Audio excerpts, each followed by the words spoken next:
Football বিশ্বকাপের উন্মাদনার মাঝে জিম্বাবুয়ে সফরে একমাত্র টেস্টে ভরাডুবির খবরটা হয়তো অনেকেই রাখেননি। তবে ওয়ানডে সিরিজে সে ব্যর্থতা ঘোচাতে শুরু থেকেই সতর্ক বাংলাদেশ। ইনজুরিতে একাদশে নেই লিটন দাস। টস জিতে ফিল্ডিংয়ের পথ বেছে নিয়েছিলেন অধিনায়ক মিরাজ। জিম্বাবুয়েকে চেপে ধরার শুরুর রসদও এনে দেন তিনি। শুরুটা দেখে শুনে করার আভাস দেয়া বেন কারান ও বেনের জুটি ভাঙেন অধিনায়ক। রান আউটে কাটা পড়েন ১৯ বলে ১৮ রান করা বেন কারান। সঙ্গী বেনেটও চেয়েছিলেন থিতু হতে, তবে তাকে হতাশ করেন তাসকিন। এক বল পরই স্পিড স্টারের বলে ক্যাচ তুলে দেন বেনেটও। ২৪ বলে তার ব্যাটে আসে ১৭ রান। ৩৬ রানে ২ উইকেট হারিয়ে বসে জিম্বাবুয়ে। এরপরই স্বাগতিকদের দুর্গে তাণ্ডব চালান নাহিদ রানা। তার আগ্রাসী বোলিংয়ে ক্রিজে থিতু হওয়ার সুযোগই পায়নি জিম্বাবুয়ের কেউ।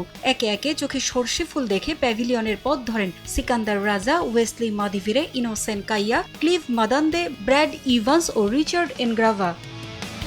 ১০ ওভারে ২১ রান দিয়ে ৬ উইকেট নিয়ে রেকর্ডের পাতায় ঠাঁই করে নেন নাহিদ রানা। এটাই বাংলাদেশের বোলারদের ওয়ানডেতে সেরা বোলিং ফিগার। এতদিন রেকর্ডটা ছিল মাশরাফি বিন মোর্তজা ও রুবেল হোসেনের। ২০০৬ সালে কেনিয়ার বিপক্ষে ১০ ওভারে ২৬ রান দিয়ে ৬ উইকেট নিয়েছিলেন মাশরাফি। নিউজিল্যান্ডের বিপক্ষে ২০১৩ সালে ৫ ওভারে ৫ বলে সমান রানে ৬ উইকেট পেয়েছিলেন রুবেল।